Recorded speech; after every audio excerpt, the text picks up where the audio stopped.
Okay, I think we're live. There's some lag, most Are we? likely, but potentially, possibly. We'll see. There's a latency thing. Yeah. Hey, so hey everyone. All the people around the world. Wait, what's the word? Word up. Wow, that is a lot of delay. I mean, I can like stop the stream and restart it, so we're on a lower latency. But Nah. okay. Hi everyone.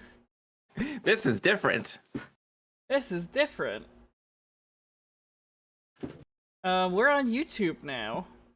And I'm doing the typical, like, everyone who ever live streams on YouTube, hey, can you hear me? Can you guys hear me? Everything good?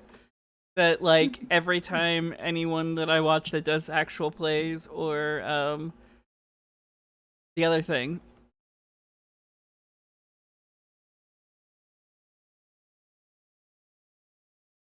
Oh my god, what are they called, Erin? Video Let's essays? plays. Let's plays? plays. Oh. I don't know. I don't tend to watch live stuff on YouTube. Neither do I, because it's... But you know what? Hey, we're here. I have watched, like, live theme park stuff on YouTube. So. Okay, I am gonna post a link on Discord, in my Discord, to get people to watch. Good idea. Then we'll get started shortly.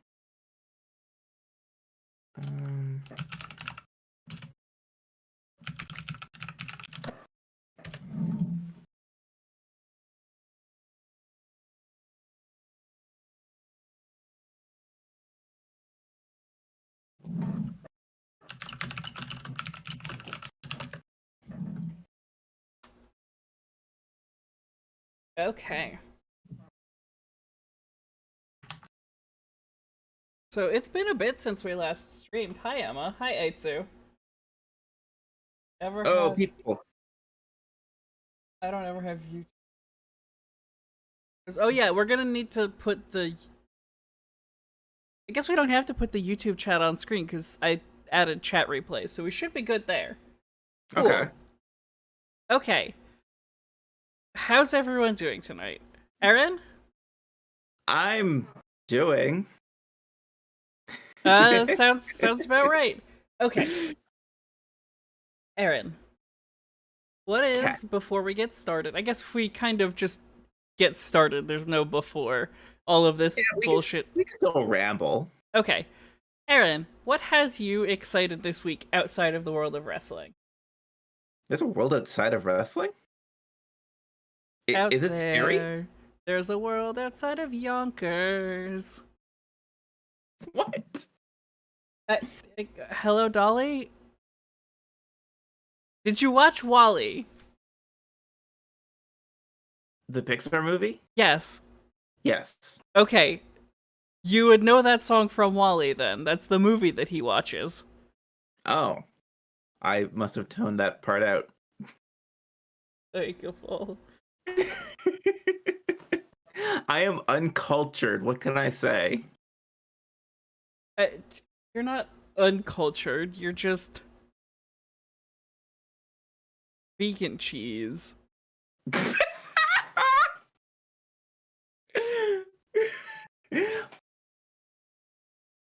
Am I insulted? Well, yeah, you'd have to be insulted, otherwise it would be bland. What? Oh my. Emma gets it. Emma gets it. Emma got my joke. Not that we didn't expect Emma to get a musical reference, like, immediately. Yeah, no, that's like just par for the course. Mm-hmm.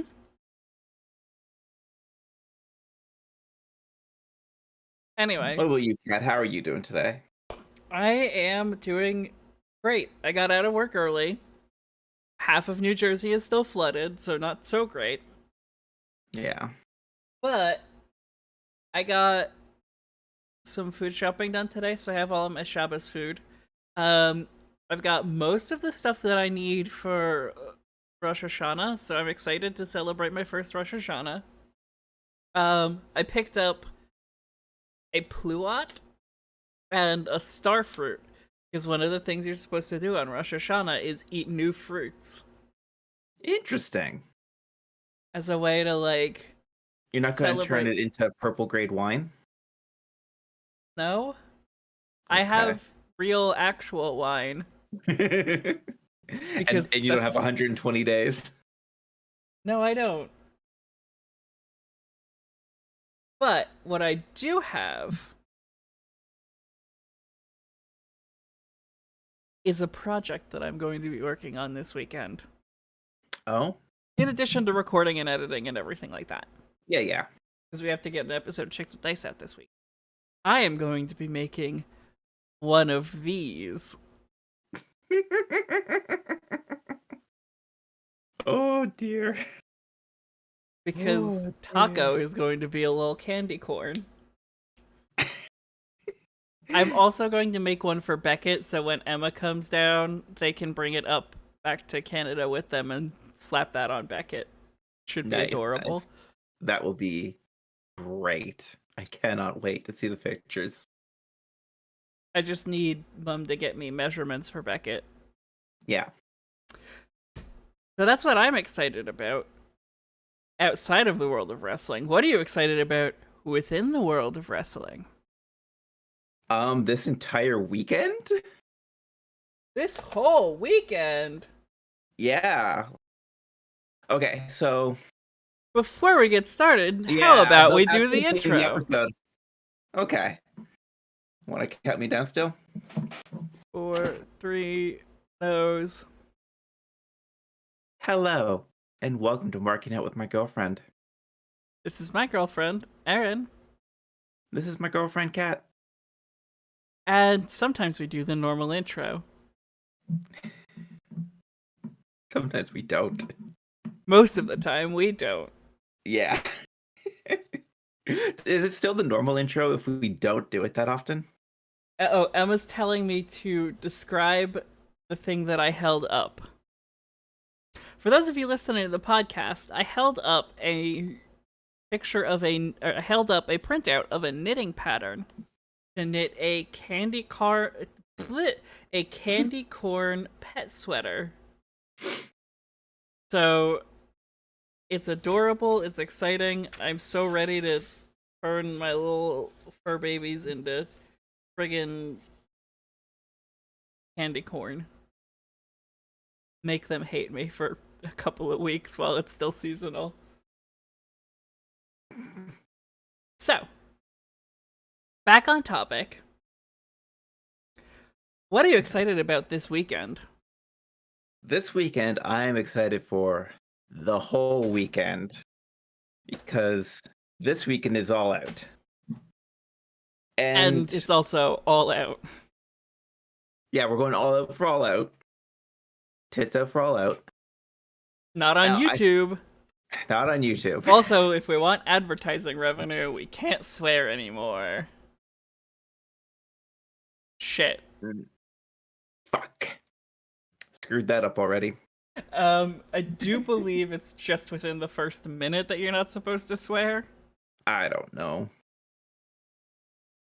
So, I think we've talked about before when we were talking about which of AEW's events is like their flagship year end. Yeah, the flagship, the year end, bring everything around, get set up for a new season. And I would have thought it was Double or Nothing. It's been one day of All Out coverage, and it might be All Out. I think it's All Out just because it's like All In was the thing that started AEW, ostensibly, right? Yeah, that was the first show that the guys in the Elite put together. With Tony Khan. Before there was not AEW. Tony Khan helped pay for that, so like, yeah. it was effectively pre-AEW. You could still get pregnant from pre-AEW. Sorry, the fuck? It's a... Oh, we're getting no ad revenue for this show. No, we are not. You could thank Al Rafai for that being that terrible, terrible joke being stuck in my brain permanently. They were making AEW jokes on that show. No, but anytime someone says pre anything, Adel says you can still get pregnant from pre fill in the blank. Ah, I gotcha. Cooler if they were. It would be. Like, okay, so yeah, no, it makes sense that All Out is kind of the flagship pay-per-view. They're kind of major quarterly pay-per-views are all fairly big, but yeah, All Out feels like it's a very season-ending kind of pay-per-view this year. Yeah, it's definitely got that feeling. Like, it's definitely a lot more coverage they've had over this one. It also feels like a little bit of like a chance to wrap up some storylines and stuff like that. Like, you know, obviously you're building on Punk's momentum because Punk has a lot of momentum right now. But you are also given the opportunity to have the belt come off of the Young Bucks. Yep. You're given the opportunity to revamp Kenny's character a little bit. To, you know, now that he's not the belt collector anymore. Now he's evil hair. Yes. Which is, in my opinion, when he's at his hottest, but that's neither here nor there. When he's just straight up evil? When he's got the black hair with the, like, little bits of blonde highlight, it's a very good look for him. I gotcha. Like, Kenny's heel run has kind of evolved a couple of times already. And I think this is a good opportunity for him to take it to the next level. Good opportunity for us to see Carl Anderson get the shit kicked out of him. Yeah. You know, if we kick him hard enough, maybe we'll get Sour Boy full time. That would be significantly better than ever having to deal with Carl Anderson again. So, yeah, no, this is our bi-weekly, bisexual, bi-romantic moment of fuck you, Machine Gun Carl Anderson. I didn't know where you're going with that. I just feel like throwing out bisexual because it's a funny word. Yeah. So, oh my god, we have a lot to cover. Yeah, we do. So where do you want to start? So let's start with, you know what, probably the easiest thing to do is start with our third topic. Third topic? Yes. If you look at the YouTube video description, we have three major topics to discuss. Excellent. This is so much easier on me, actually. So, okay, yes, we'll talk about the substance policy. Yes. So, this was brought about when I saw a big swole tweet earlier in the week where she was saying, if you're looking for a free, quote, picture this week, just remember weed's legal in Illinois. So, the idea that a wrestler signed to a national company is just out there saying, yes, I would like some drug. Some legal drug. It is an indication that that drug is not an issue with their company. So well, I found that very interesting. Go ahead. Particularly, I do want to point out that a very common treatment for Crohn's is medical marijuana. So it is possible that AEW has a policy for a similar, like, don't smoke weed while you are part of the company that they waive if it is a prescription. Yeah, which even still is much better than a lot of places, because we've talked about it before on here, the issue of, like, pain pills and alcohol and all that has Killed a wrecked bunch of so wrestlers. yeah, and how a very simple solution could be, it's like, just don't. Just don't be a hard ass about this. Let them smoke weed so they're not getting addicted to opiates. Yeah. So to see, like I said, a national company be like, okay, even if it's just for Swole or whoever has the doctor's clearance for it, it's like, that's a big step. That is the right direction I would like to see things go. It's a movement towards a better wrestling world for performers. Because it says to the performers that, like, you know, you don't need to turn to opiates, or you don't need to turn yourself into Jake the Snake to deal with your pain. You don't gotta kill your liver. Exactly. We say drinking alcohol. I'm choosing to kill my liver. I mean, there's a difference. I have birch beer and Jack Daniels. This isn't exactly the healthiest drink, but welcome to our health focused stream this week. No, so yeah, in particular, like, as particularly given the recent tragedy that mental health comes into focus. Yeah. Anxiety and depression and stuff like that, those, you know, typically should be treated with therapy and stuff like that. But if there's something out there that is more or less not harmful and can help with that depression or that anxiety, or, you know, the various other things that might afflict someone that they could treat with medical marijuana, why not? You know? Exactly. It makes wrestling a better place for wrestlers, because they're not, you know, like, obviously, you know, straight edge wrestlers are straight edge wrestlers for a reason. Yeah. Like, that's a whole different philosophy on life and everything. Yeah. Unless you're Rena Deeb.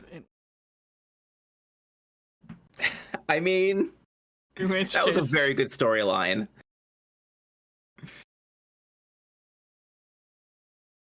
Nothing wrong with being straight edge. Yep. There's a reason why the abbreviation for straight edge is SXE. Snowboard game? No, that's SSX. Oh. Did you expect me to know that? A little bit, yeah. Okay. So, yeah, no, like, yeah, I think having a substance policy that allows for people to find alternatives to excessive drinking and excessive pill consumption is not a bad thing. Exactly. So, with that in mind,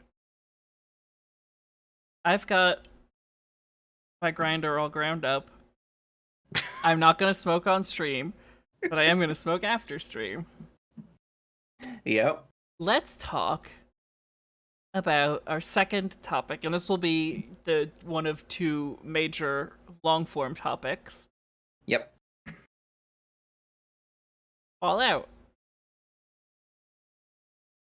I'm going to review the match card. Yeah, we'll do some predictions and whatnot. Have you got the card pulled up?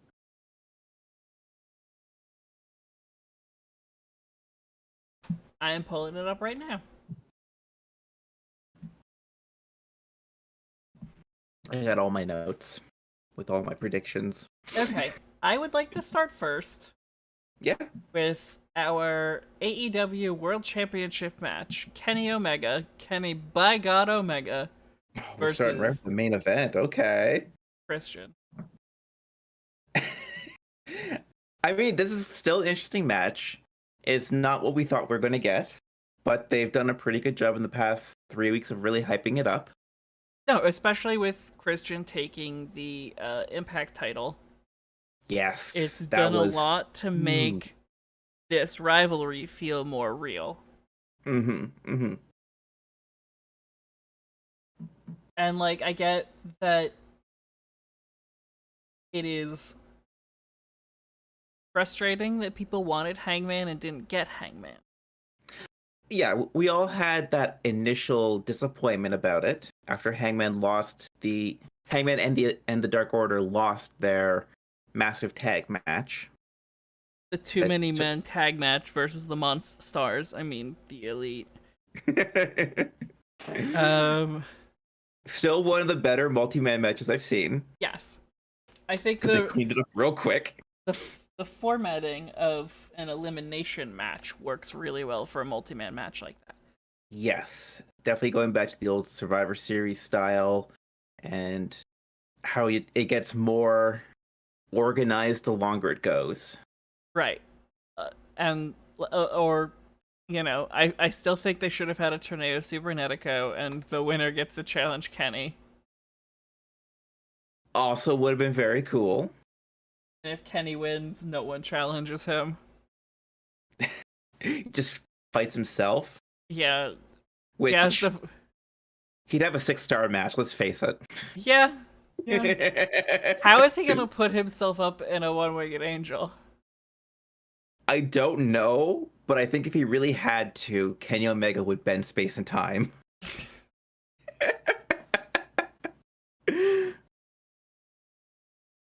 Okay. So for this one, I am expecting a lot of shenanigans from the outside, simply because they won't be able to do that as much with the Bucks match. Yes, so they've got to really ramp it up and make up for that time here. I think we'll also see a pretty significant, I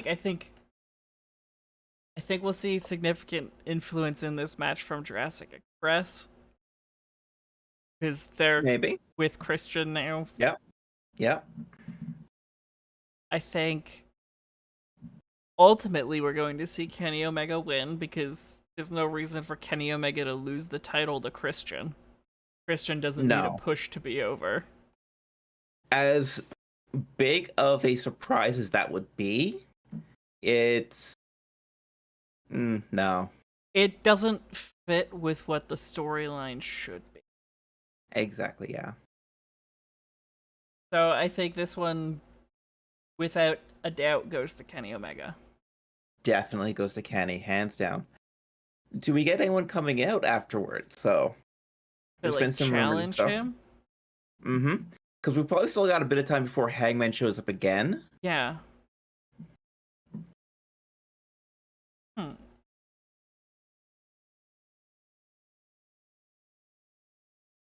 I know his program with Mox is just fighting guys from Japan. Yeah, which we'll actually get to in this this prediction sheet, which will be really cool, actually. I don't know who the next title challenger is. Are you still set on Danielson coming out in New York? Yes, I still believe that to be the case. Also, I believe there should only be one Kenny Omega versus Bryan Danielson match. And that one already exists, and it happened in PWG. When they arm wrestled. Yes. But I definitely want a second one. Nah, it should just be the arm wrestling match where they spent the first 5 minutes running the ropes.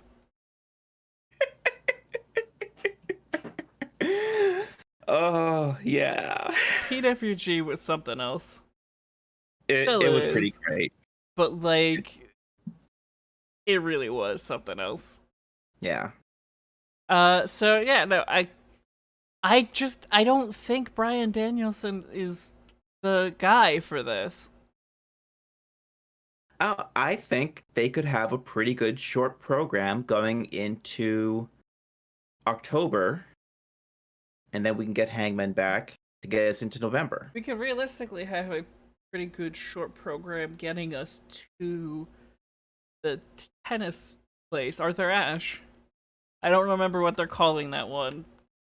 Big Bash Grand Slam? Yeah, that's the one. Yeah. It's possible. I don't know. It's just one of those things where it's like, it feels like they could do this now. And I don't know if they're going to bring in Adam Cole for that world title picture right away. So if he's even with AEW. Yeah, he could go somewhere else. He could still be with WWE for all we know. He's not. The major stipulation, and this was a huge sticking point for WWE, was that Adam Cole did not want to give up the rights to his Twitch channel. Yep. That was his and his alone. Yep.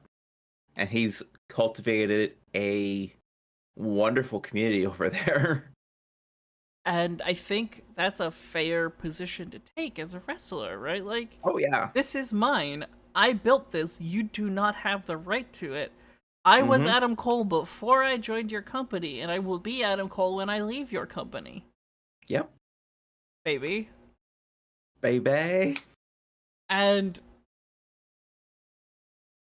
it's his thing. It's not WWE's thing. They don't own his name. If they don't own things that they try to take. If they wanted to... Sorry, I just heard a wailing sound. It might have been a siren. It might have been a ghost. I'll do some smoke cleansing after this.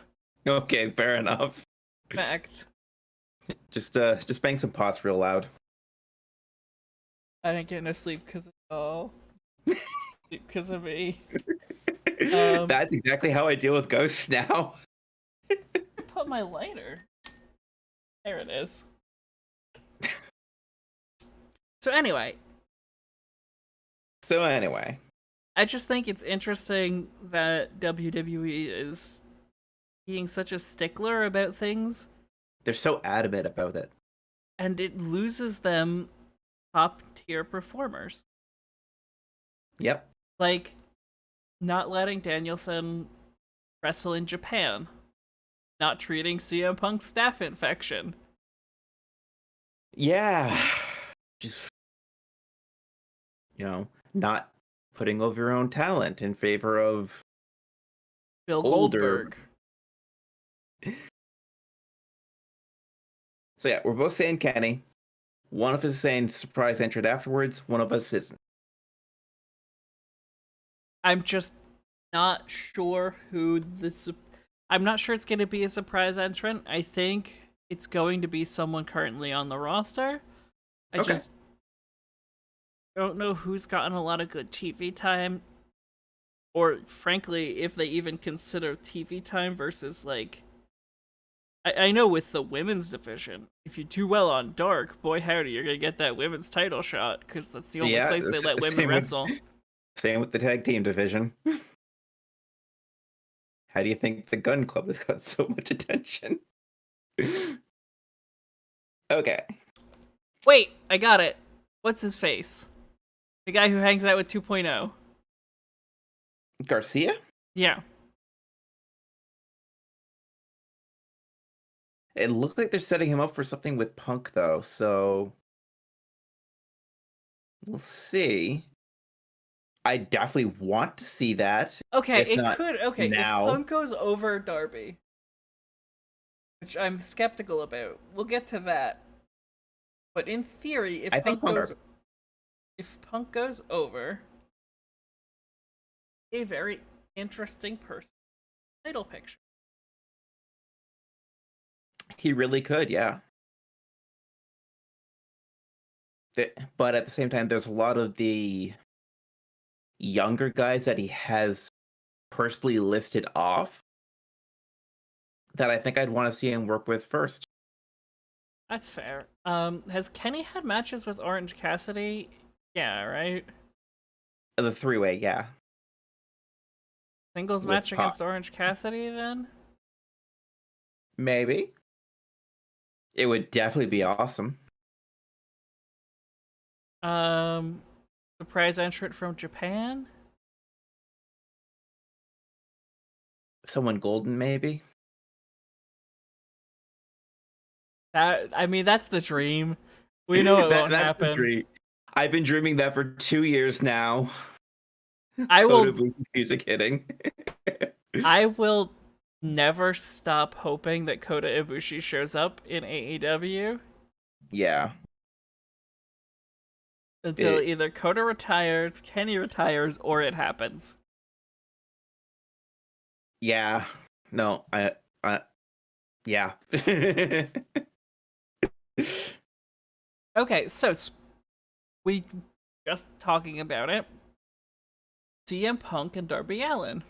Who do we think's gonna win this one? I right off the bat, just gonna put this out there. Fuck Darby Allin. Not like he asks for it anyway.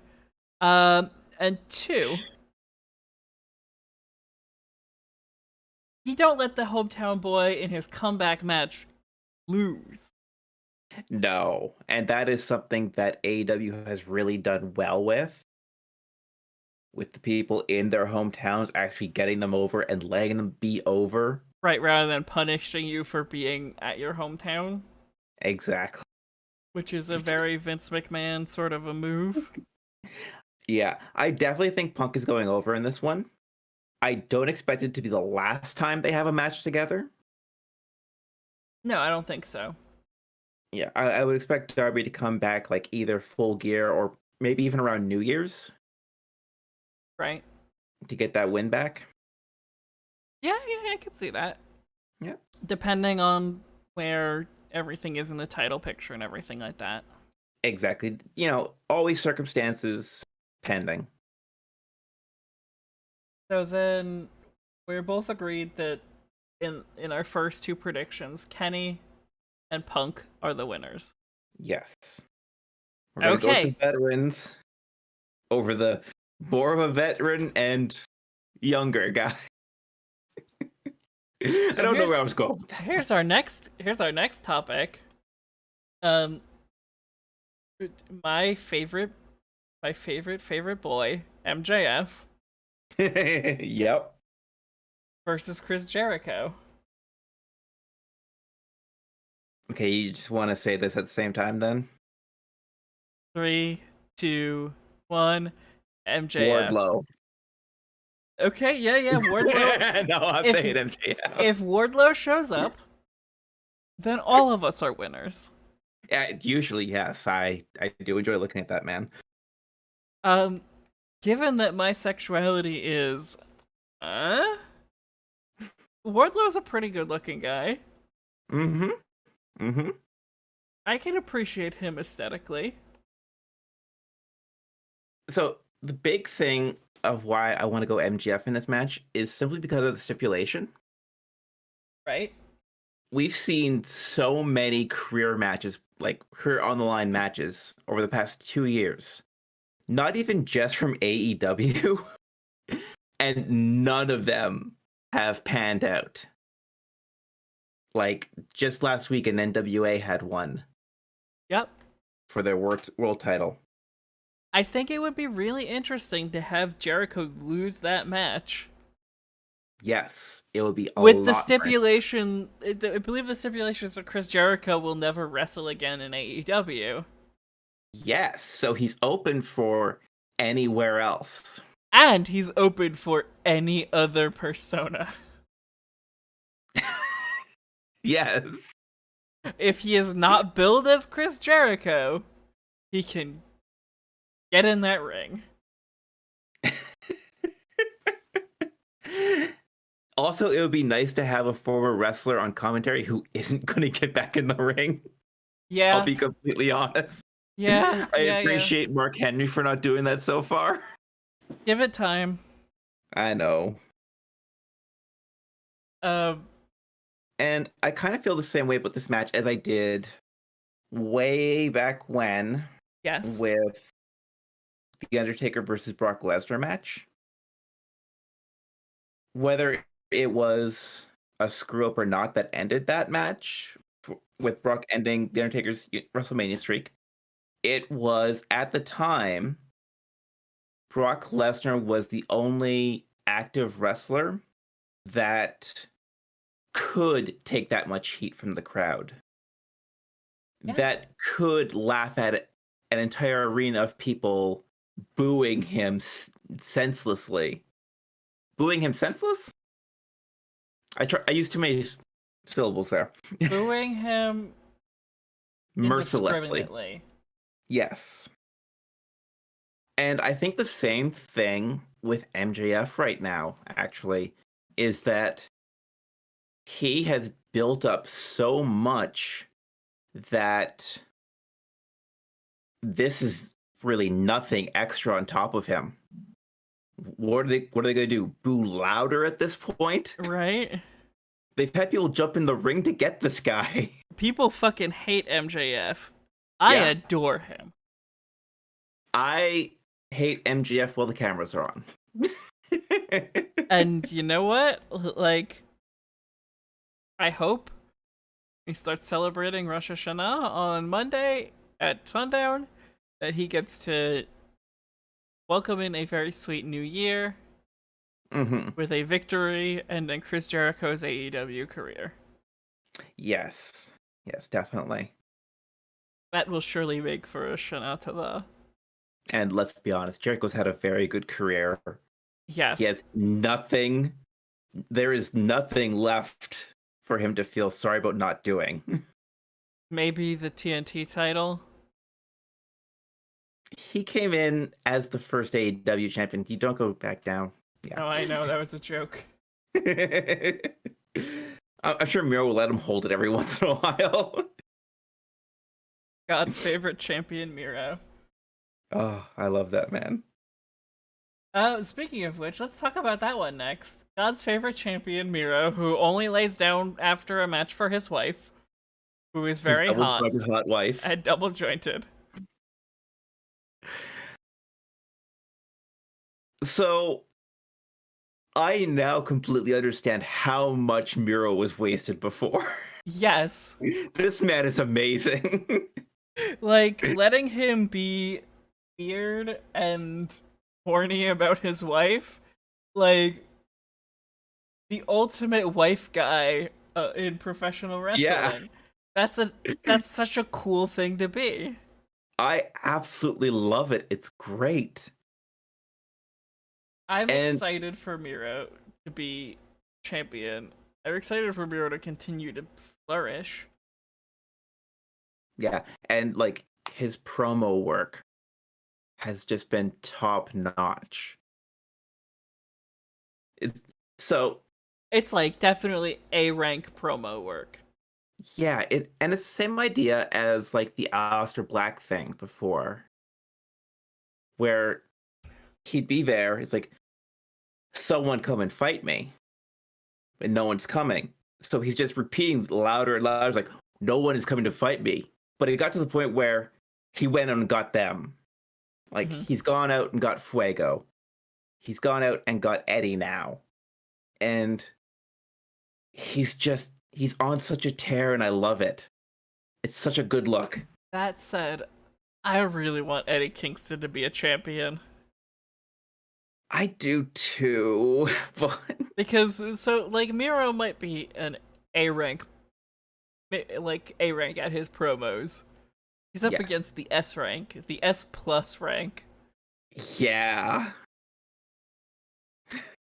Like the man who can. Hand, we're gonna walk through hell. The man who can evoke strong emotions while cutting a promo on a cookie. I still think about that promo that he cut in the ring with Mox, where he talked about sitting at the table at his mother's and how, Mox was never too sure that he was able to do these things by himself and all that fun stuff. It's like, yes. Oh my God. He just talks so it's cliche to say, but it's from the heart, Right, his promos feel have verisimilitude. Ooh. That give you this feeling that wrestling is real when Eddie Kingston is there in the ring. Yeah, like this is a guy who might not understand kayfabe. This is a guy who is literally just playing himself. Not even turned up to 11. It's him getting this chance in AEW has just been incredible. Yes.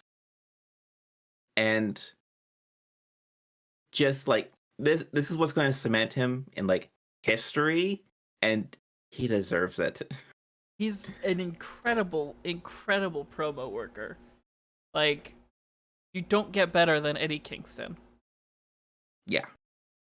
And we are very lucky to live at a time where we get to see him at the top of his game. Mm-hmm.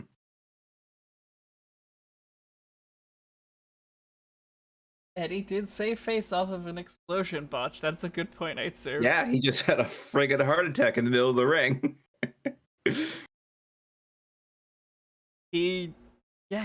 But like, damn. But Eddie all that Kingston. being said, I have to go Miro as my choice here. I don't know where Miro's storyline is going to take him with the title, but I don't think it stops here.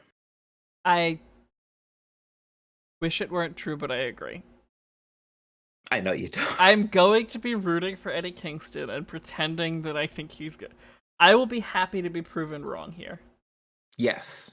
If Eddie walks out of there with the title, I will be popping the loudest. I agree. Okay, maybe second loudest after Kat. Mm-hmm. It's just such a neat prospect of having Eddie Kingston as champion. Mm-hmm. Mm-hmm. Like, not the Chikara Grand Champion. A real television champion. Yep. A well-recognized and endorsed title. Not to poo-poo on anyone who it was the Chikara Grand Champion. No, they had some great people. Yeah. Some of the best I've heard. At least very good.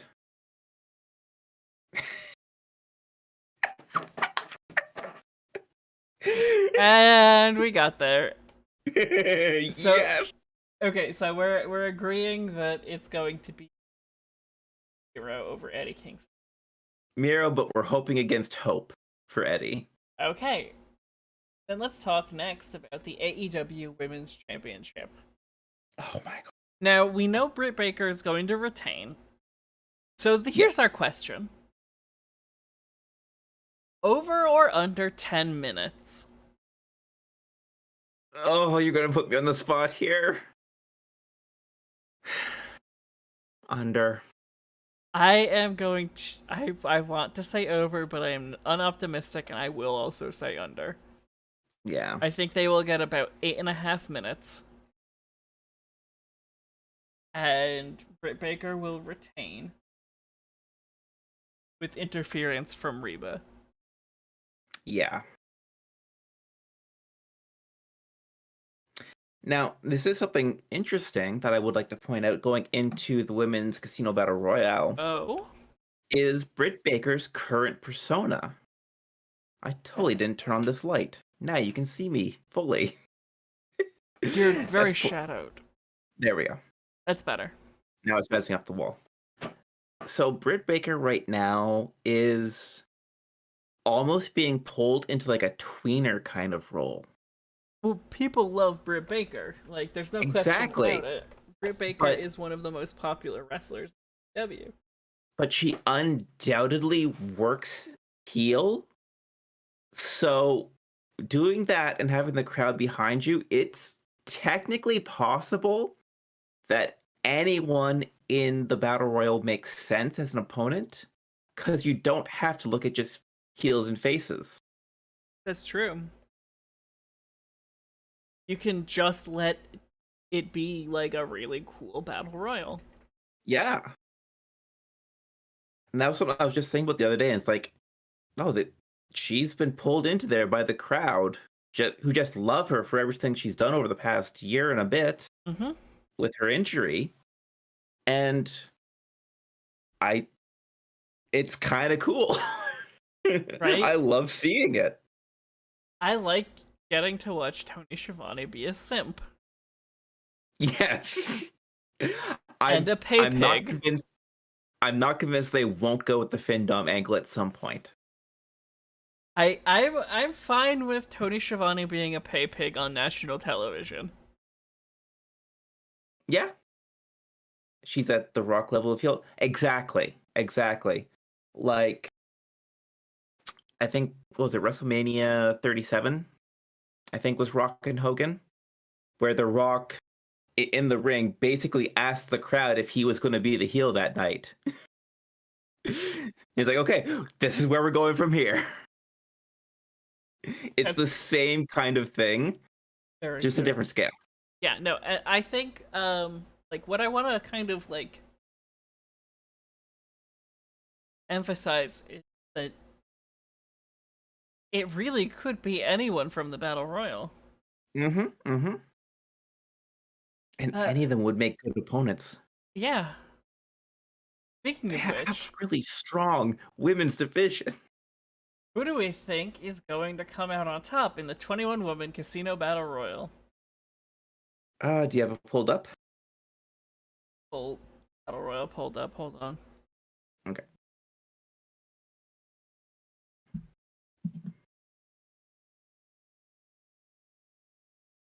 Okay, so we have Nyla Rose, Thunder Rosa, The Bunny, Big Swole, Julia Hart, Ty Conti, Diamante, Penelope Ford, Red Velvet, Karashida, Emi Sakura, Jade Cargill, Kara Hogan, Abaddon, Layla Hirsch, Kylan King, Rebel, Jamie Hayter, Anna Jay, thank God she's back, yeah. Erica Cho, Riho, and one woman to be determined, aka Ruby Riot. I mean, Ruby Soho. Yeah, no. The last video she put out said specifically the riot is over. Okay, so yes, I think we're both agreed the Joker hopefully is Ruby Soho. Yes. I'm saying that both watching wrestling news and interaction and stuff, and just being a huge Ruby mark. So we agree that the winner is going to be Ruby Soho? I don't think Ruby's going to win it, though. The Joker very rarely does. Okay. Jade Cargill, then. No. No, because they want to keep her going. I think there's going to be a team up against Jade Cargill. Mm-hmm. And I think it's going to be someone else, because it's got to be someone they're willing to have lose to Britt Baker. Yep. Someone who might have been owed a match earlier in the year. Someone who had a match with Britt Baker that was interestingly done. Are you suggesting that it's going to be Nyla? No, Nyla had a shot already a few weeks ago. Right. I'm missing who you're suggesting then. I think it's going to be Big Swole. Okay. Yeah. That will be fun. Because, yeah, Big Swole's Crohn's unfortunately acted up earlier in the year, which prevented a big push she was getting. Mm-hmm. And I think this is a great way to slingshot her back in. And even in the case, if something comes up again, the winning of the Battle Royal is just a future title shot. It doesn't mean a title shot next week. Yep. They can technically pull that trigger anytime they want. It's a good point. It's like Money in the Bank, only there's one women's there's one women's title for you to go after. Yes. Sorry, I just thought about the fucking Sonic the Hedgehog ring again. God damn it. I hope they don't bring that back.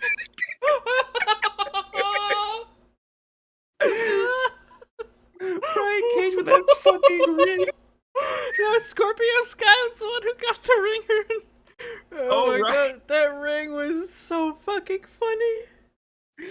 Oh, good God. No, Brian Cage didn't win. He was the Joker, right? Yeah, no, it was He was up there at one point, though, and it was still, like, wider than him. the Renaissance painting that was that match. Oh, God, the fuck. Damn it. Oh.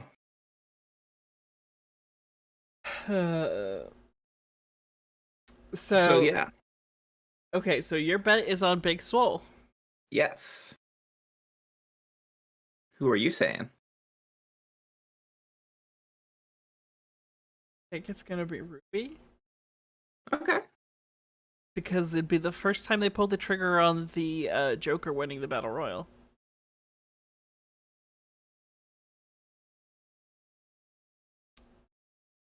Okay, so we've done Kenny and Christian, we've done CM Punk, we've done Britt Baker, we've done Miro and Eddie, we've done Chris Jericho and MJF. Done that. Okay, I'm gonna start with the pre-show then. Let's get to the pre-show. Okay, the one they just announced. And Jurassic Express versus the Hardy Family Office, which will be Matt Hardy, Private Party, and PH2. Yes. In a 10-man tag match. In a clusterfuck. Not quite a clusterfuck. All right, it'll end before 6 hours. Gotcha. The clusterfuck is one of my favorite matches of all time. I kind of want to go back and watch that again. It was a good match. The clusterfuck was fun. So was the Twink Gauntlet. I don't know if it was good, but it was fun. Is that... Okay. For me, the marker of a good match is one that I enjoy. Okay. I don't care how technically proficient a match is. It's good if it is entertaining. Entirely valid, yeah. No. I watched that match and went, I have no idea what the rules are and I can't figure them out. Stuff's just kind of happening. There's no rules. It's just no rules, just right. No rules, just right. Okay. So I am gonna bet on the Best Friends and Jurassic Express winning. Hardy Family Office are very like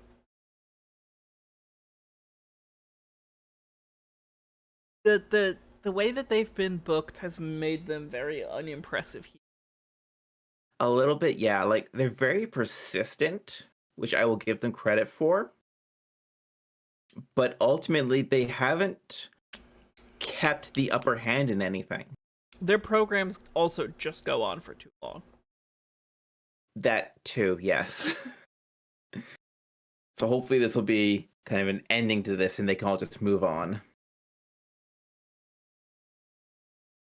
In which case, I would definitely like to see Best Friends and Jungle Boy and Luchasaurus win. I think it'd be fun. Mm-hmm. But also, I just want Wheeler Yuta to get another win. just let him actually get the pin so he doesn't get choked out this time. No, he'll get choked out for not giving Chuck the pin. That's fair. There's no way he doesn't get choked out. That's the point. Yeah. So yeah, we're gonna. We could all be so lucky. We're gonna go for Best Friends and JE. Yeah. Okay. Then let's talk about the least anticipated match on this card. Paul White versus QT Appleman. Is anyone looking forward to this match? I don't want to be... I'd hate being down on it, but I need to know, is anyone actually looking forward to this? I assume QT's wife. Did anyone actually care that the Gun Club turned? No. Does anyone actually care about the Gun Club? Not particularly. I will say, I appreciate Austin Gunn being the loudest person in the arena when the shows were empty. Oh yeah, no, like he carried that audience reaction on his back. That was awesome of him. But I don't particularly care. Well, okay, you know what?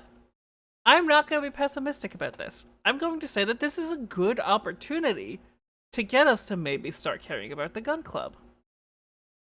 Okay. And while with this individual action, I don't know that I necessarily have been convinced yet.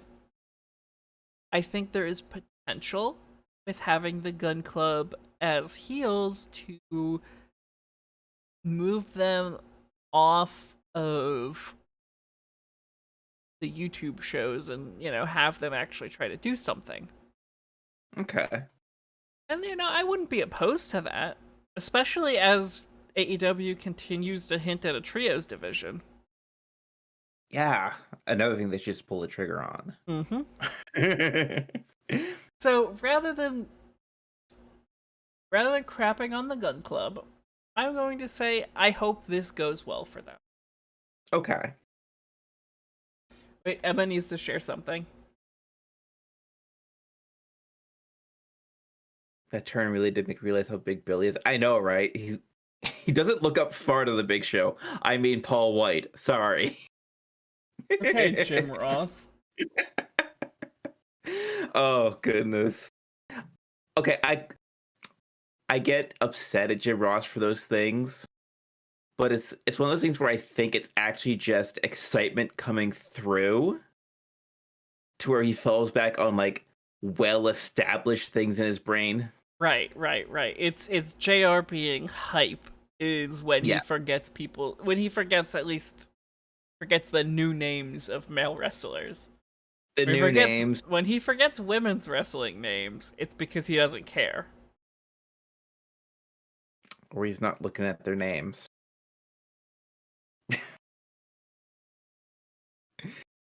Someone you're mutuals with is at AEW tonight. Well, golly, that sounds like lucky fun. Them. I can't go to the show in Jersey. Yeah. They scheduled it on Rosh Hashanah. No, yeah, Yom Kippur. That was poorly planned, let's be honest. I could have gone to the AEW show if not for this whole fucking global mishegas that we have to deal with right now. I mean, same. They also canceled the Rochester show for that. I have time to make a Soses sign. Okay, so I'm gonna send them a list of people I would like autographs from. Just send them up to me. No, I can't pay. All right, moving swiftly onwards. Big Show wins. Oh yeah, definitely. Okay, now on to things that people actually care about. So we have 2 more matches to cover, and then we can start talking about our beloved Camp Leapfrog. So, Mox versus Satoshi Kojima. This is gonna be a fight. Yep. I oh like my God. when Jon Moxley fights old Japanese men.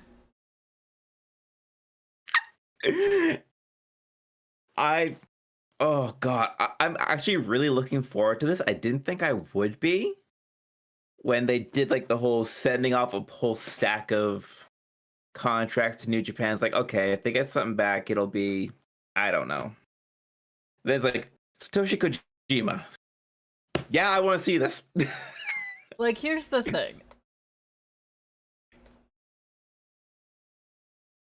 Someone like Jon Moxley, at this point in his career, has nothing left to prove.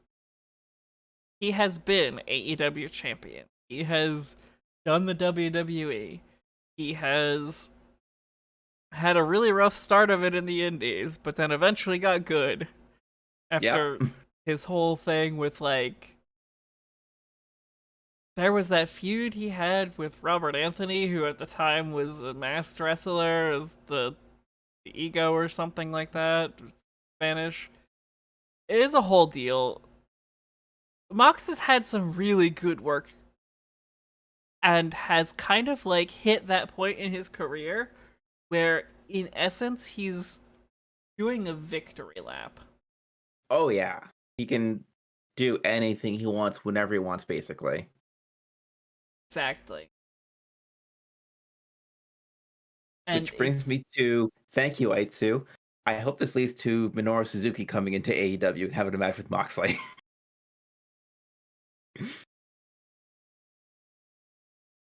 right. I think my YouTube comments stopped refreshing. Oh well.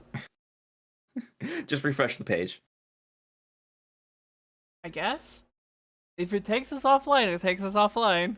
Oh, that page. Maybe not that one. No, we're still live. Okay.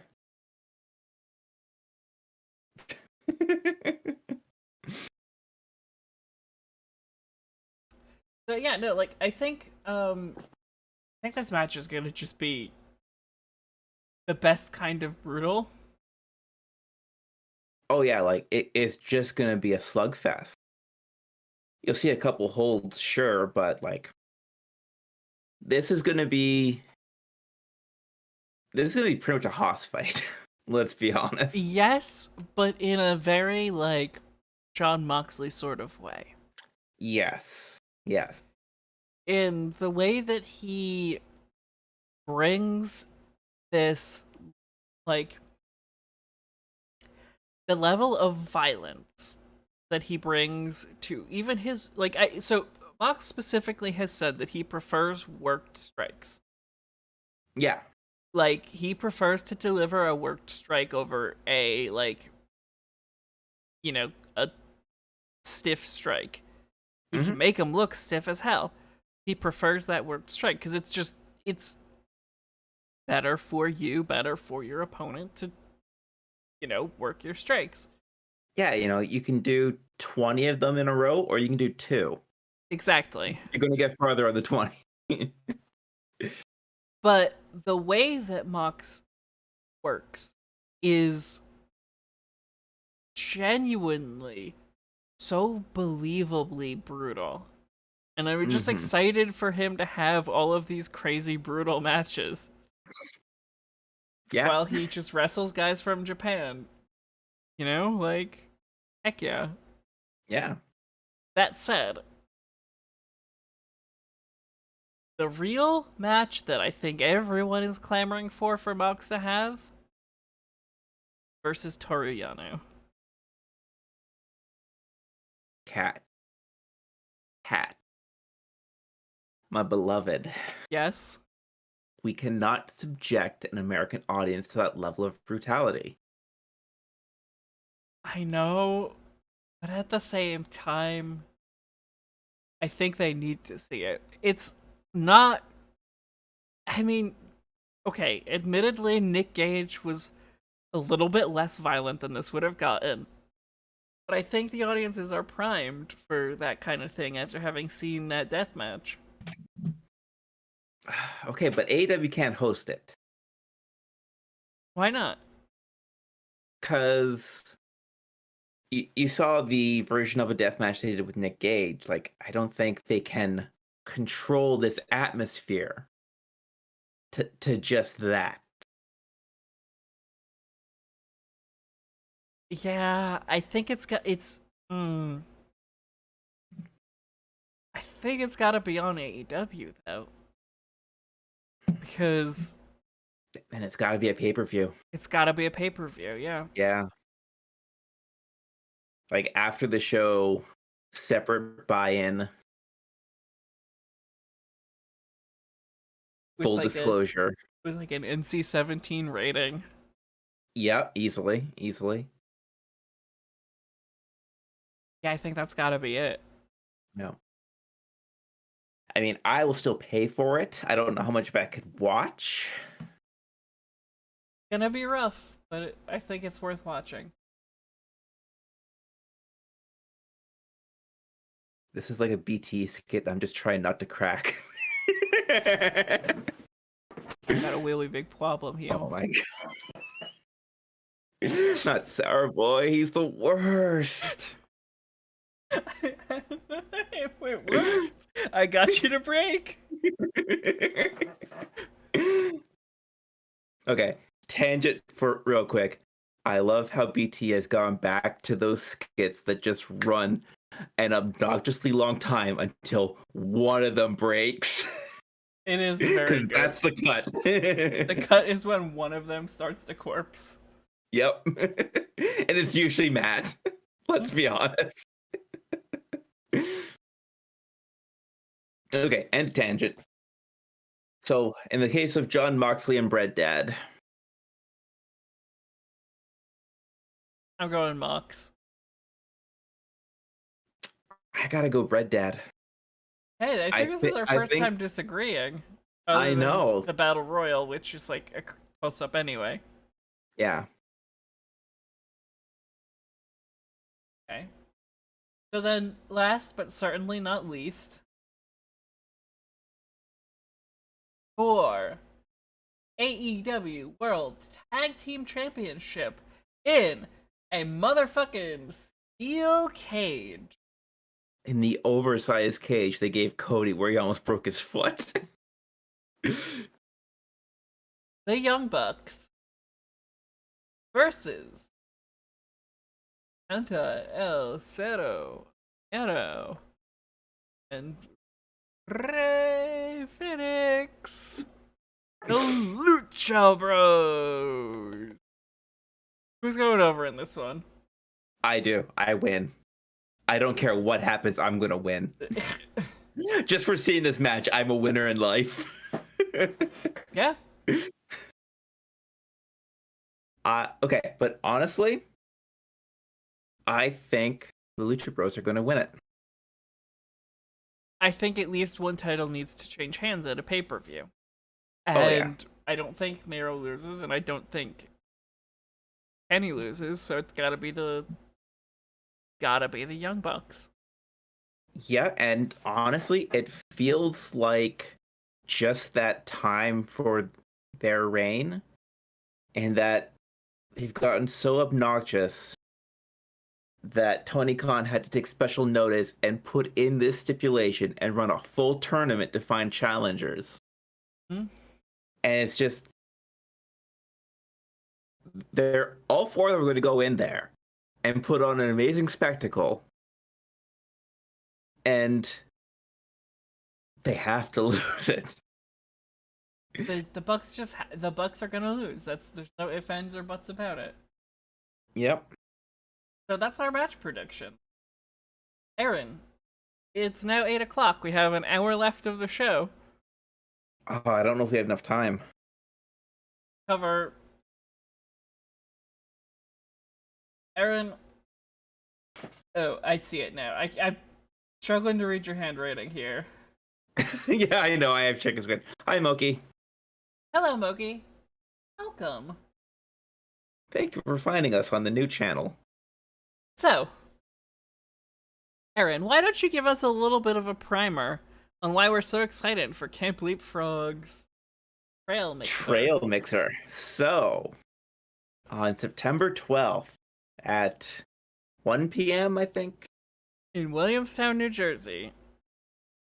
Camp Leapfrog was putting on their next event called the Trail Mixer, which is named after the match, the big battle royal they're having in it. Mm-hmm. And we are sponsoring a part of it. I think we're a whole show sponsor with what we paid for it.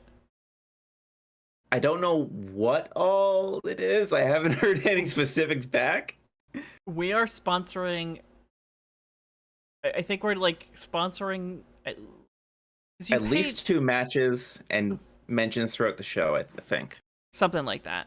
I don't remember exactly what we paid for. Anyway. But the point is, this is some exciting shit. Yeah, like, I've never sponsored anything officially before. I know, right? It's so cool. It's pretty neat. I think I would like to, whenever it happens, sponsor the next Polyam show. Yeah, if they do another one, definitely. Probably with Chicks with Dice, though. Yeah, that's fair. Because that's the show where it's for people who are in a polyamorous relationship together playing tabletop RPG together. Funny how that worked out. Yeah. I mean, it didn't start that way. No, it didn't start that way. It kind of ended up that way, though. I don't know how I got dragged into it, but sure. Because you came in as the backup for casting that ended up not working out. Yeah. I meant the dating part. Oh. Okay, fucking, I don't know. I'll take it. I don't mind at all. So yeah, the Trail Mixer is a over-the-top rope battle royale of a lot of people. At the time of recording, we have Boar, Matt Makowski, Greenat, Thiefant, Max Zero, King Crab, Devontae's, Murloc, Shooter Killian McMurphy, Atherin Amata, Cayman MK, Kaya McKenna. Pardon? Common Rider. Oh, Common MK. Right. I put the wrong syllable. Calvin Couture, Tyler Klein, Mach 10, and Abs. It's gonna be good. It's gonna be fun because, okay, they're not announced, but they've talked on like every announcement so far. The members of Tyrant, who are Grey Wolf, Raventhorn, and Warwolf something. I'm gonna look this up real quick. I'm sorry. Oh, I spelled that wrong. Warwolf Creed. They make up the team of Tyrant, who were involved in the big Haas event and the first match where they broke the ring. Right. So they've been talking like they're in the event themselves and how they're gonna just go through everyone. And I am hoping that the first two announced into the ring for the thing, and they just do a full 1989 demolition in there. I mean, that would be fun, right? Oh yeah. Have I ever shown you the 89 Royal Rumble? You have not. Okay. So the 89 Royal Rumble started off with both members of Demolition in there. Mm-hmm. And they decided, like, well, we could just stand here and wait for the next person, and that would suck. Or we could beat the crap out of each other, and that would be awesome. They beat the crap out of each other, and So for 2 minutes, they beat the crap out of each other. Lo and behold, it was awesome. It was. It's one of those things that's still talked about as just perfect character work. Mm-hmm. Yeah. So, who in this Trail Mixer Battle Royal do you think is going over? Oh, because I don't even know if they've announced everyone yet. So I guess I should let you know the stipulation for the winner is the winner gets to choose a match with any opponent at any time with any stipulations on the match. So, in theory, you could have a match versus a very good professional wrestler where he's not allowed to use his arms or legs. In theory, he would still find a way to win. It'd be kind of weird, but okay. The one with like the most obvious story to go from this is Max Zero. Yeah. And the feud he's having with CC Boost and After Namada and Common MK. I think I said it right that time. You did. Sweet. Because they all end up jumping him at Abby Jane's 21st birthday. How could? By being jerks, you know? Well, look, Jerks okay. just do that. I'm kidding. I really, genuinely, Atherin Amata has had to work his ass off to get any recognition from Camp Leapfrog. He's had to work his ass off before that to get any recognition from Chikara. And even Mhm. then, for a year before that, he was doing a bunch of behind-the-scenes film work just to get the Crucible over. Yep. So, he's not getting handed anything. He's got to take it. And sometimes when you need to take an opportunity, have to break a few eggs. And Mag Zero is a very good egg. But you see, that's the thing, though, is Max Zero is two things. He's beautiful, and he's violent. If you just want that, just ask for the violence. I'm sure Max Zero will accommodate. You don't have to jump him. But you do, to prove your strength. Take the opportunity. The initiative, Aaron. It's the initiative, not tag team. No, the initiative. Okay, thank you.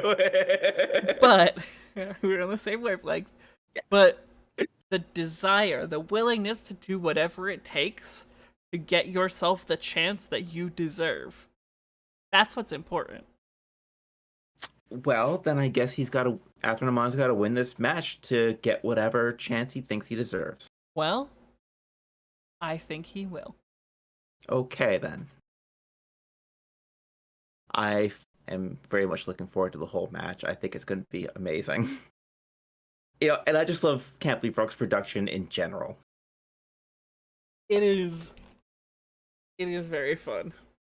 Yeah. So there are other matches on this card, though. Yes. Such as we have Becca taking on Travis Huckabee. Travis Huckabee. Yes, that is his theme music, as well, I'm told. That was Big Calyx earlier this year. When Punk debuted at Rampage, Big Calyx posted a video where he had edited in Travis Huckabee's theme song over Cult of Personality, with the crowd still going crazy. As they should. I don't know if Travis Huckabee has seen that video yet or not. He tends to miss a lot of things. But he's trying to understand anime, so I can give that to him. I'm no longer on Team Travis Huckabee. Becca's going to win. Anime is he bad. He really wants to know if something is My Hero Academia.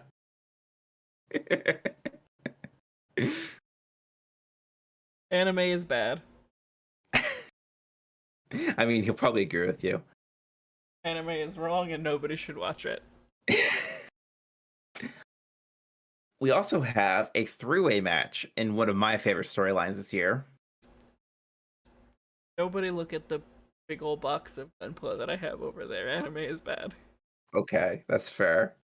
Where we have Edith Surreal taking on Masha Slamovich and Blank in such an interesting story. It's right. So yeah, Edith versus Masha has been a highlight of this year.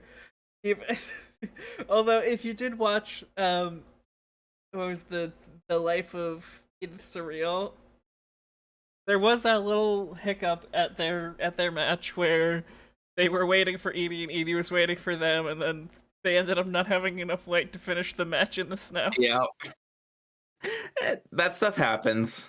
You get a miscommunication like that. Waiting for you guys. Well, we were waiting for you. I also liked when she was talking with Blank before their match to go over, because they were both switching up personalities and whatnot at that point. Right, they were working out whether or not they wanted to use different names. And they're still trying to find like a very highfalutin name for Blank, but he's not artsy. So it's basically just Edie throwing out ideas. So, like, obviously on this show we have a great affection for Edith Surreal. She's the reason that I started doing graphic design more seriously. You know, like, it just seemed like a really, really neat opportunity. And there was, like, I started learning graphic design because it's like, well, wow, she does that. That seems cool. I'm gonna give that a shot. And that's Yeah. where I started designing covers for my games. And they look great. Yeah, they're fine. I like them. I like them a lot.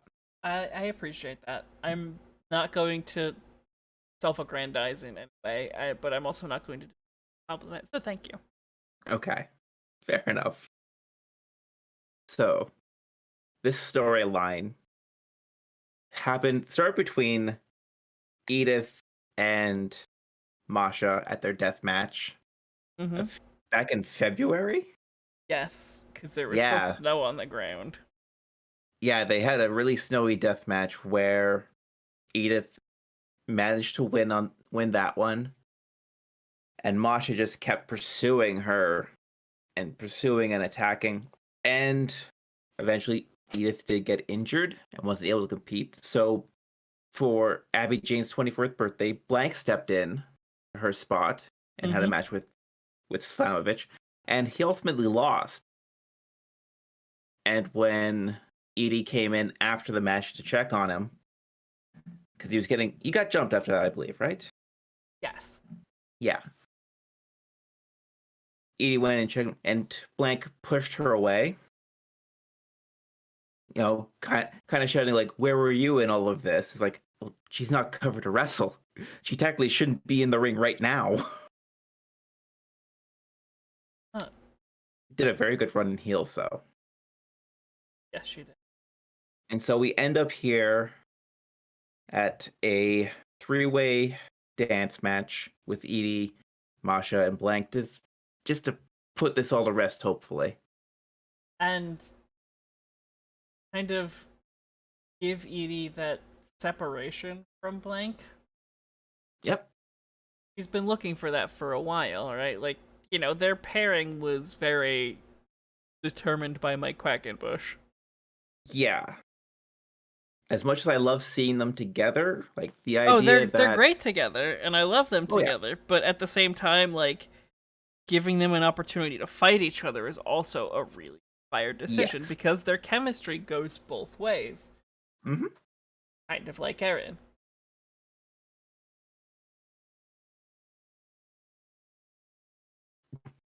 Yes. It's more like a spill. It just kind of goes everywhere. Erin's sexuality is a fluid. Erin's sexuality is maybe yes. It fills the container that it is contained within.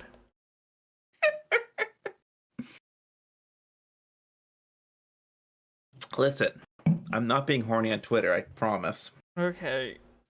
Whereas my sexuality is a non-Newtonian solid.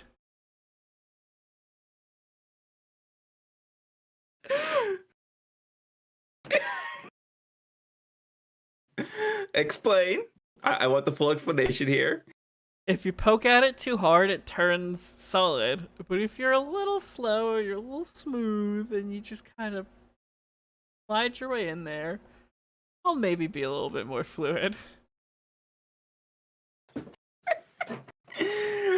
My sexuality is oobleck. Excellent. I love it. These are the important discussions we have on this podcast.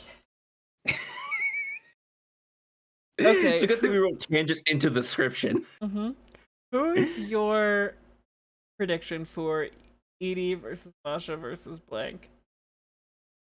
I have to go Edie. I can't not cheer against her. Or I can't cheer against her. There you go. I got there. I will be cheering for her, but I think it's gotta be Masha. Okay. Because otherwise it feels like they're just burying Masha. And Edie's fresh off of injury, so there's an excuse. Okay. For them to have a rubber match. Which will also be very good. Yeah, exactly. Okay. Our next match on the card is CC Boost versus Jet Jagori. This will be interesting. Yeah. Sorry, I should say CC Boost versus friend of the show, Jet Jagori. Yes, that's much better. I am 150% on Team Jet Jagori because he is lovably insufferable. He really is. I love when he starts dancing in the middle of matches. But I think I gotta go CC Boost. I think he's got enough bullshit on his side. That's fair.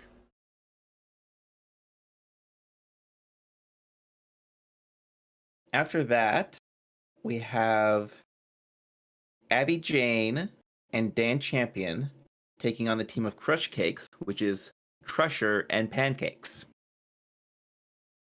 So, at Abby Jane's birthday, there was a 6-man tag of Abby Jane, Ultramantis Black, and Hallow Wicked. And oh my god, I love seeing them wrestle again. Yes, taking absolutely. on Dan Champion, Sydney Bacabella, and I can't remember the third person, I'm so sorry. Mm-hmm. But the stipulation of that was if Abby Jane wins, then she can get a shot at a very good professional wrestler and the Camp Leapfrog title. She did. And now a very good professional wrestler is definitely dodging Abby Jane. Absolutely. I mean, he's still coming back from injury. We don't need to mention that part. It's more fun if we say that he's dodging her. Okay, that's fair. He's definitely avoiding Abby Jane. Oh yeah, definitely. No So this match is to get Abby Jane more experience. It's also very funny because this week it became public knowledge that Pancakes and Abby Jane are a thing, and now they're on opposite teams. Always fun. Fighting your partner. It's a little bit of meta fun there. I think it's going to be a great match. I mean, as evidenced by that time I put Erica in a chokehold, fighting your partner with wrestling is a lot of fun. Yes, it is. A simple body slam is very invigorating. A Snapdragon suplex onto a bed when someone's being a brat is a lot of fun.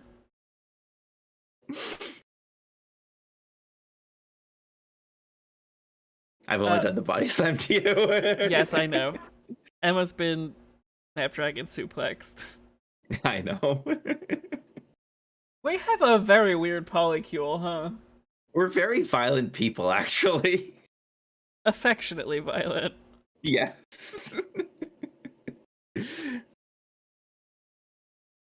Maybe we need therapy. I mean, yes, but not for that.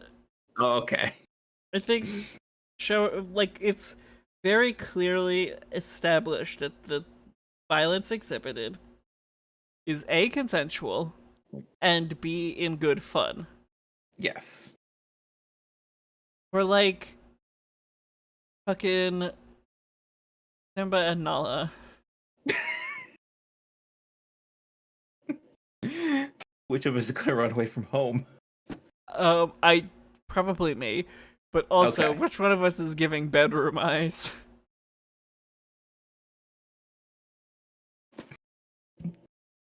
That scene is so weirdly animated. Anyway, before we lose all of our viewers by talking about how weirdly horny the Lion King is, there is one more match on the card, which is a Trios Increíble. Try that again. Increíble. I don't know. Increíble. Increíble. Listen, I'm not doing very good on Duolingo, so shut up. We're gonna see the team of Sunny Defarge, Yoya, and Nolo Kitano taking on Crummels, Janai Kai, and The Whisper. Which I'm incredibly excited for, but Erin, explain, why are Sunny Defarge and Crummels on opposite teams? Or Yo-Yo and Janai Kai. It's because in this kind of match, you split up the teams. What? Yeah, so you have partner against partner, and you have to work together with people you usually feud with, and a lot of dumb stuff happens, and it's wonderful. Yes, this is definitely something that is a bit of a holdover from their time with previous promotions. Yeah, just like the Cibernetico. And the use of Spanish. Yep. It's a very, like, it's definitely a spiritual successor hopefully without too many of the same problematic people. I think it's just been Omasa so far that I've had issues with. Yeah. And that was just the one show, so. But yeah, like, they're taking all of the good things and leaving behind and just all of running. the shit. Yeah, and just running with it. So we actually did watch one of these matches before. This is the kind of match where Bryce Remsburg got shot. You're right.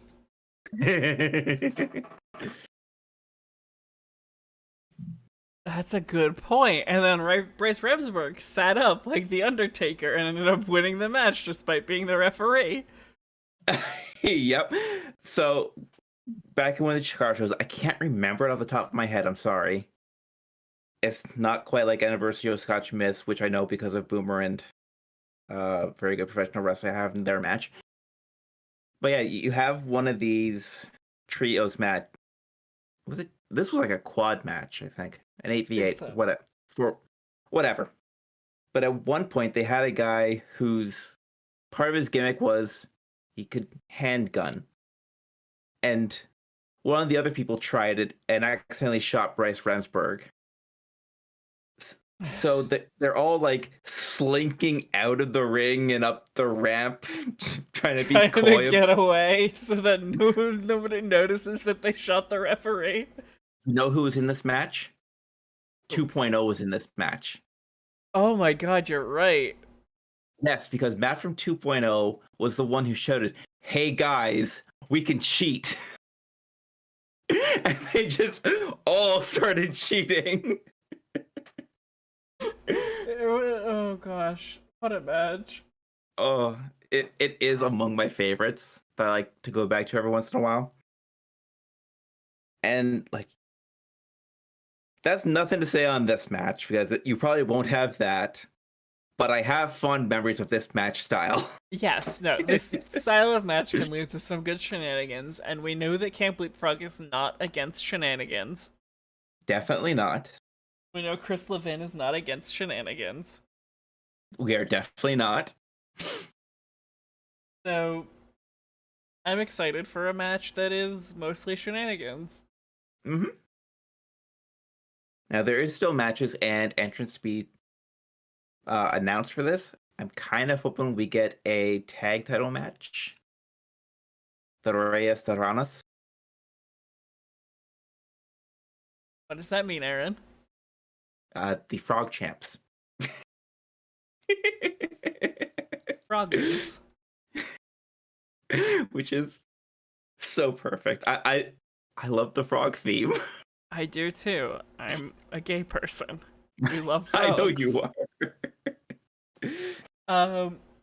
So yeah, no, I think this is gonna be a really fun, really, really fun event. That's the word I was looking for. Mm-hmm. And I'm looking forward to getting to see some really good wrestling sponsored by Soses Media. Yeah, like, even if we weren't sponsoring, I would still be so looking forward to this. We'd still be talking about it if... Oh, yeah. We probably wouldn't have dedicated... This excitedly. We probably wouldn't have dedicated as much time to it, but, you know. I mean, we wouldn't have planned as much time for it. That's fair. Okay. Aaron. Kat. I'm tired. You're tired. What is your recommendation for this week? Oh, I'm glad you asked, because I already had it put in. So, I'm going to go to a Chikara match because of a few of the people that we talked about today. I'm bringing you Heidi Lovelace, now known as Ruby Soho, against Eddie Kingston. Ah, what a classic match to bring us. Yep. This is the match that I saw years ago that really drew my attention to Ruby. And, like, I've just been a fan ever since. That's fair. Like, even when I didn't watch her in WWE because I just don't, and even hearing the updates of how she wasn't well used, like, Yeah, I still bought her theme music because it's just hers. I mean, the Riot Squad was pretty good. I liked them. I love the Riot Squad. I liked them a lot, and I was sad when they got broken up. Yeah. I was actually really excited early in the year when it looked like they were reforming, then they just didn't. But I'm gonna leave you all with that. I hope you enjoyed as much as I do. Okay, Erin, do we have anything else that we want to say before we get all the way done with this ding-dang stream? I don't think so. Okay, unless... Hey, Kat, you want to go on a date later? I know a good show that's on. I might be busy. I have to fold my laundry. I understand. We'll take a rain check. Do you want to maybe play a classic Nintendo 64 game where you are people transformed into kaiju and you punch buildings and eat people? I would love to. Okay, we will play Rampage later.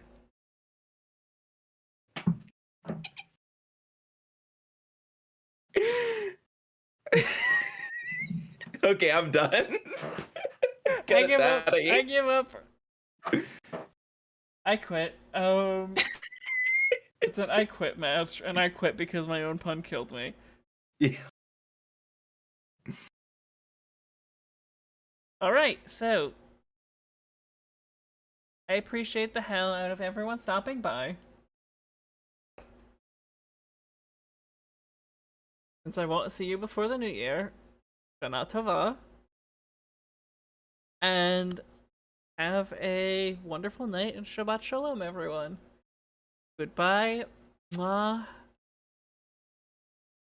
No, that's Kenny Omega. Be gay. Mwah. Do crimes. Bang.